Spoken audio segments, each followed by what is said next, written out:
로마서 14장 22절 23절 말씀 제가 봉독해 드립니다. 내게 있는 믿음을 하나님 앞에서 스스로 가지고 있으라. 자기가 옳다 하는 바로 자기를 정죄하지 아니하는 자는 복이 있도다. 의심하고 먹는 자는 정죄되었나니 이는 믿음을 따라 하지 아니하였기 때문이라. 믿음을 따라 하지 아니하는 것은 다 죄니라. 아멘.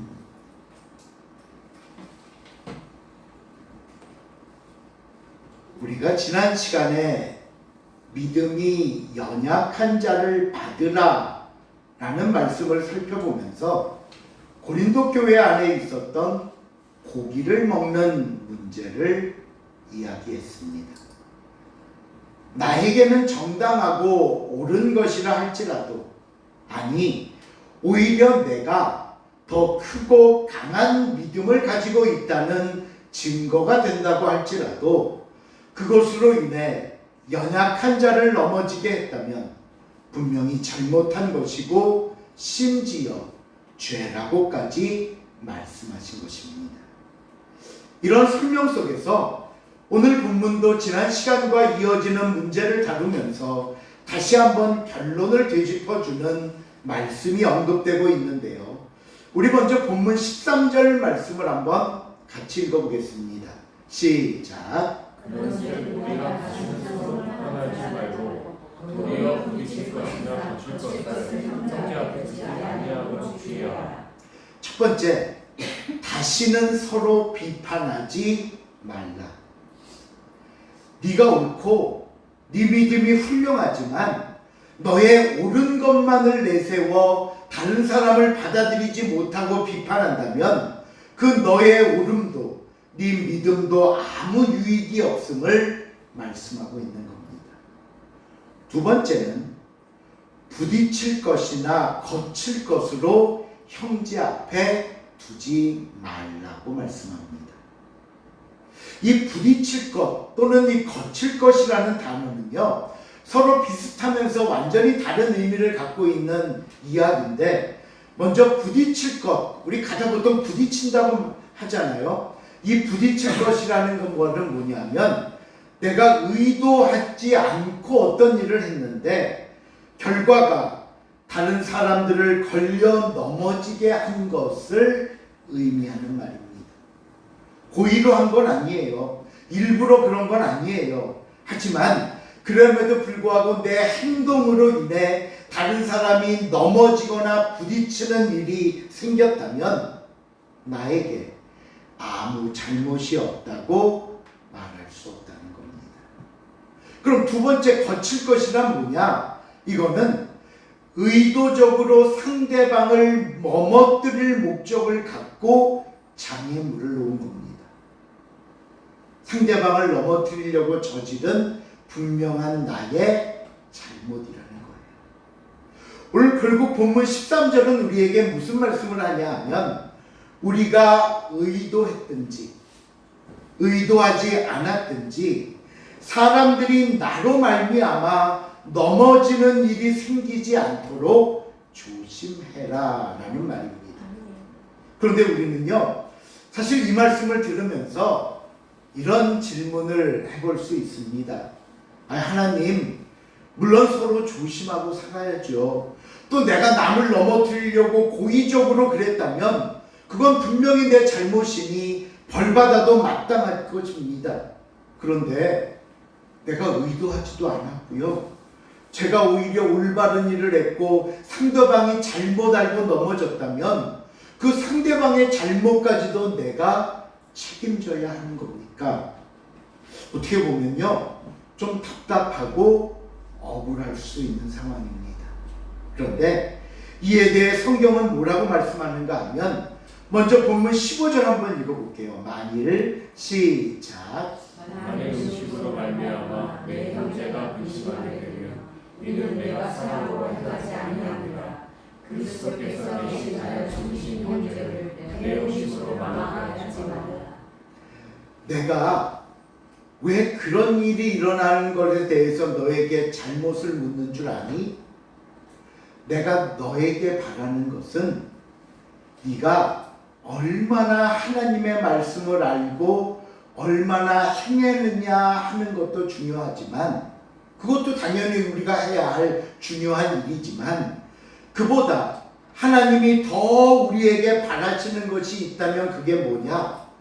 먼저 믿은 사람으로, 믿음이 강한 너희가 연약한 사람들을 배려하고 이해하려는 마음을 가지고 있어야 한다는 거예요. 그런데 이런 마음은 어디서 나오는 것이라고 말씀하는가 하면 사랑이라고 말합니다.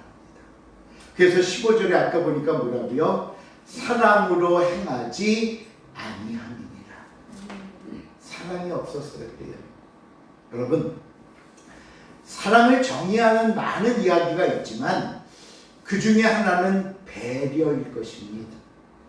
상대방의 마음과 입장을 가장 우선순위에 놓는 겁니다. 그렇게 되면 우리가 상대방을 사랑할 때 상대방이 다치지 않도록 더 조심할 수 있겠죠. 그렇죠? 그 사람의 입장에 더 생각하면 다치지 않게 더 조심하겠죠. 또 내가 상대방을 사랑한다면 상대방의 입장에서 더 살펴보겠죠. 이 사람이 이런 경우에 어떨까? 저런 경우에는 어떨까? 더 살펴보고 준비하고 배려할 것입니다. 우리가 갓난아기를 낳았다고 생각해 보세요. 집에 있는 갓난아이가 이제 막 걸음마를 시작해서 일어나 뒤뚱뒤뚱 가까스로 한 발 한 발 뜁니다. 이때 부모님이 걸음마를 시작하는 아이를 위해서 제일 먼저 해야 하는 일이 뭔지 아십니까?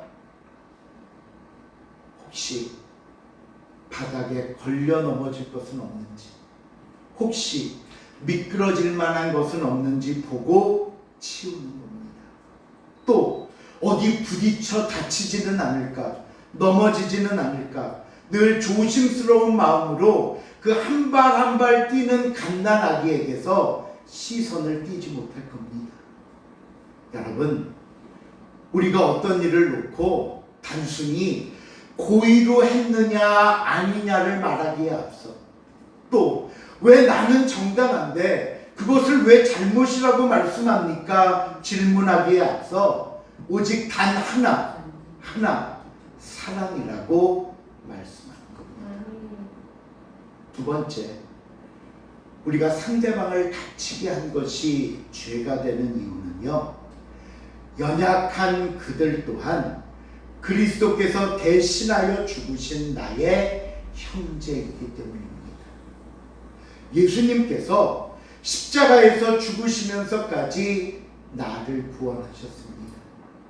그러기에 저와 여러분, 우리는요, 예수님의 핏값을 주고 산 소중한 사람입니다.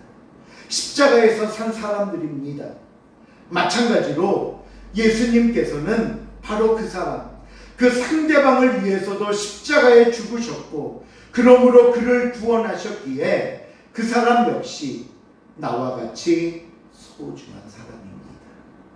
그런데 그 소중한 사람을 다치게 하고 실족하게 했다면 어떻게 잘못이 없다고, 죄가 없다고 말할 수 있겠냐는 겁니다. 물론 이 말씀은요, 네가 중요하냐 내가 더 소중하냐 이것을 따지려는 게 아닙니다.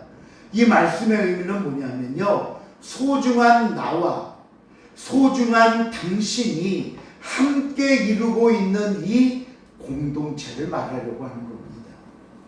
예수 그리스도께서 구원으로 만드신 소중한 사람들의 공동체인 것입니다. 그러기에 여러분, 교회는, 성도들은 예수 그리스도 안에 연합된 아름다운 공동체라는 사실을 잊지 마시기 바랍니다. 한 걸음 더 나아가 예수 그리스도를 머리로 하는 한 몸이요, 모두 같은 지체라는 사실, 몸의 지체라는 사실 또한 여러분 기억할 수 있기를 바랍니다. 그렇다면 마지막으로 우리가 아름다운 연합과 건강한 지체를 이루려면 어떻게 살아야 할까요? 첫째로 우리의 행동이 처음부터 끝까지 선한 모습이 되어야 합니다. 16절 한번 읽어볼게요. 16절 시작. 우리가요 보통 어떤 일을 시작하거나 하게 될 때 가장 많이 실수라고는 볼 수 없지만 잘못하는 경우가 뭐냐면요, 시작은 화려했어요. 아주 웅장하고 좋았는데 문제는 끝까지 마무리하지 못한다는 겁니다. 또 우리가 일을 하면서 저지르는 잘못은 뭐냐면요, 자꾸 일을 진행하면서 처음에 생각과는 달리 욕심이 들어갑니다. 물론 더 크고 더 훌륭한 결과를 만들려고 노력하고 생각하는 건 좋은데 어떤 결과만을 앞세우려다 보니 욕심이 들어가 처음의 계획과는 달리 곁길로 빠지기도 하고요. 때로는 어떤 거짓이나 부정한 방법을 통해서라도 훌륭한 결과만 만들려는 유혹에 넘어가기도 합니다. 우리 옛 속담에 뭐로 가도 서울만 가면 된다라는 말이 있습니다. 들어보셨죠? 그럼 여기서 뭐로 간다 할 때 이 뭐로가 무슨 뜻인 줄 아세요? 뭐로? 네? 새길? 이 뭐로라는 말은요, 비스듬히, 옆으로 또는 돌아간다라는 말입니다. 그러니까 정해진 올바른 길이 아니라 옆으로 가든 돌아가든 비스듬하게 가든 서울만 도착하면 되는 거 아니냐라는 말로 어떤 수단과 방법을 써서라도 목적지에 도착하기만 되면 된다. 즉 과정이나 방법보다는 뭐가 중요하다? 결과가 중요하다라는 의미예요. 근데 성경은 절대로 이렇게 말하지 않습니다. 성경은요, 정확한 길을 정확한 방법으로 걸어 서울로 가야 한다라고 말해요. 즉 목적이 선하다면 그 일을 진행하는 수단과 방법도 선해야 합니다. 제가 종종 몇 번 말씀드린 적이 있죠. 성경을 읽고 싶다고 옆집에 촛대를 훔치는 건 죄다 아니다. 죄다. 예. 성경을 읽고 싶다고 촛대를 훔치는 건 죄다. 여러분, 성경을 읽고 싶은 마음은 거룩하고 아름다운 마음입니다. 그렇죠? 예. 하지만 그 아름다움을 이루고자 하는 방법이 선하고 올바르지 못하다면 그것은 처음의 목적과는 상관없이 죄라는 거예요. 죄다. 하나님은요, 결과만 가지고 판단하시는 분이 아니라 그 일의 시작부터 끝까지 모든 계획과 과정을 다 지켜보고 계신다는 사실을 여러분 잊지 마시길 바랍니다. 그러기에 저와 여러분의 행동은 처음부터 끝까지 선한 모습이 되어야 합니다. 둘째로 아름다운 공동체 또는 아름다운 지체의 삶이란 뭐냐 하면요, 내가 선하다고 여기는 것은 다른 사람도 선하다고 인정받을 수 있어야 합니다. 18절 읽어볼게요. 이로써 시작. 이로써 그리스도를 섬기는 자는 하나님을 기쁘게 하시며 사람에게도 칭찬을 받느니라. 하나님은요, 나 한 사람 만족시키자고 다른 사람들에게 피해 주는 일을 하시지 않습니다. 그건 하나님의 일이 아닙니다. 또 경우에 따라서는 내가 하는 일이 옳고 정당하지만 지금 상황에서는 그 옳고 정당함을 주장할 것이 아니라 참고 기다리는 시간이 필요하다는 것을 말씀할 때도 있습니다. 그러게 여러분, 내가 생각하는 일이, 내가 바라고 소원하는 일들이 공동체 안에서 나 한 사람만을 위한 것이 아니라 내가 속한 공동체와 그 안에 모여있는 모든 구성원들에게 어떤 영향력을 끼치고 어떤 결과를 만드는가를 반드시 살펴봐야 합니다. 다시 말하면 나의 일들이 하나님은 물론이고 사람에게도 인정받는 일들이 되어야 합니다. 하나님께 영광이 되면서 사람에게는 은혜가 되는 일들이 되어야 합니다.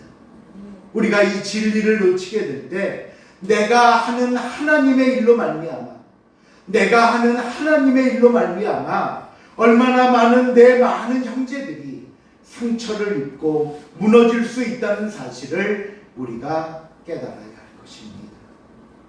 그러게 오늘 본문은요, 이 두 가지 원칙을 따라 19절, 20절에 그 방법을 우리에게 이렇게 말씀하는데 같이 한번 읽어볼게요. 그러므로 시작. 그러므로 우리의 합당의 일과 서로 덕을 세우는 일을 음식으로 말미암아 하나님의 사업을 무너지게 하지 말라.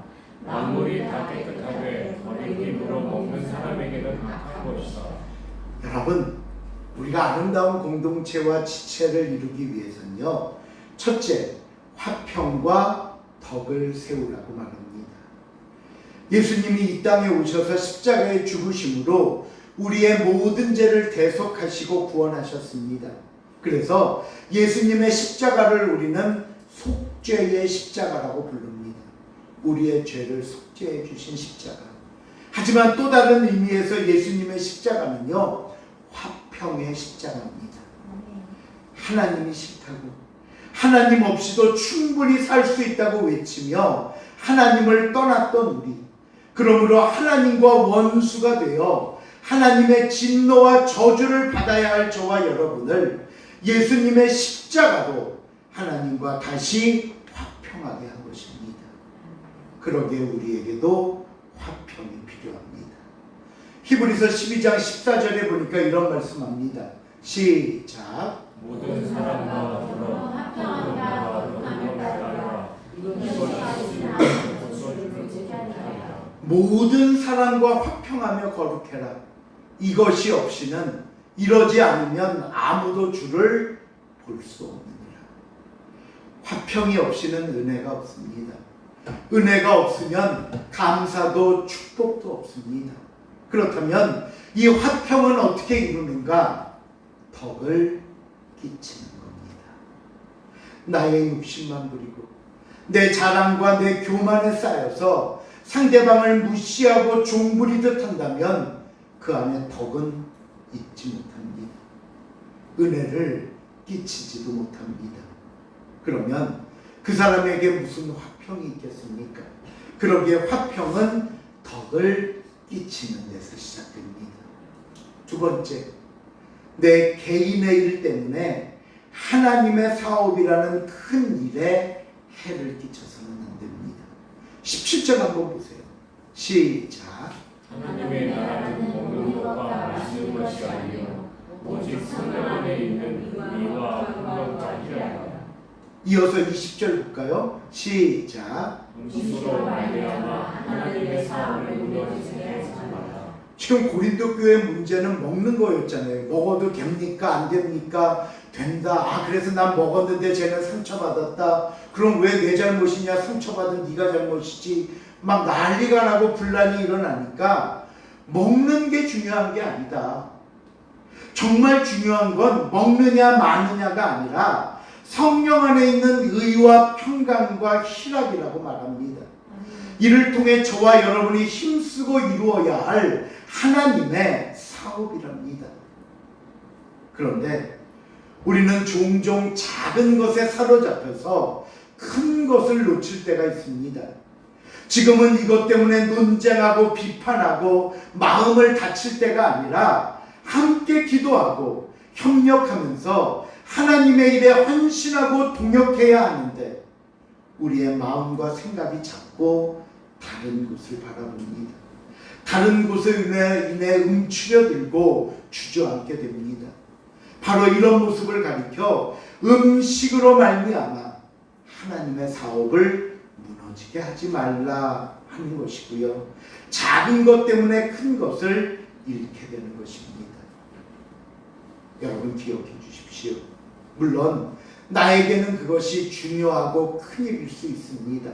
그러나 이것이 하나님의 일에 교회와 성도들에게 거치는 것이 되고 상처가 될 수 있다면 절제하고 내려놓을 수 있어야 하는 것이 공동체 안의 모습인 것입니다. 마지막 세 번째로 모든 일을 믿음으로 해야 한다고 말합니다. 22절 23절 읽어봅니다. 시작. 자기가 옳다 하는 바로 자기를 정죄하지 아니하는 자는 복이 있도다. 의심하고 먹는 자는 정죄되었나니 이는 믿음을 따라 하지 아니하기 때문이라. 믿음을 따라 하지 아니하는 것은 다 죄이다. 이 말씀은 이런 의미예요. 만일 너희가 그 음식 고기를 앞에 놓고 먹을까 말까 고민하면서 마음에 꺼리낌이 있다면 먹지 마라. 먹지 마. 의심이 되면 다시 한번 확인해 보고 그래도 마음에 평안이나 확신이 없으면 하지 않는 것이 믿음으로 행하는 거예요. 분명히 먹어도 된다고 했지만 아직 네 믿음이나 네 마음에 꺼리낌이 있으면 억지로 할 필요는 없는 거야. 그럴 땐 안 하는 게 믿음이야. 우리가 삶 속에 이렇듯 결정해야 할 많은 일들이 있죠. 또 우리가 생각하고 말하고 행동하는 많은 모습들도 있습니다. 항상 하나님 안에서 생각하고 결정하고 사는 삶이 믿음의 삶이라는 겁니다. 이런 모습이 세상에 하나님의 길을 보이는 것이라고 말씀하는 겁니다. 그래서 본문 23절 제일 마지막 말씀을 보면요, 거기 이렇게 말합니다. 믿음을 따라 하지 아니하는 것은 다 뭐니라? 죄입니다. 믿음으로 하지 않는 건 다 죄래요. 하나님께서 우리 교회와 공동체 안에 서로 협력하여 덕을 세우며 은혜를 끼치게 하신 믿음입니다. 하나님과 사람 앞에 인정받고 그 일을 통해 하나님께 영광 돌리며 많은 사람들을 진리로 이끌 수 있는 믿음입니다. 이것이 아니면 당연히 잘못이고 죄가 된다는 겁니다. 말씀을 맺습니다. 여러분, 성도의 삶은 믿음의 삶이어야 합니다. 이것이 우리의 삶의 모든 판단과 결정에 하나님의 말씀, 하나님의 뜻, 하나님의 방법이 적용된 결과를 말씀하는 거예요.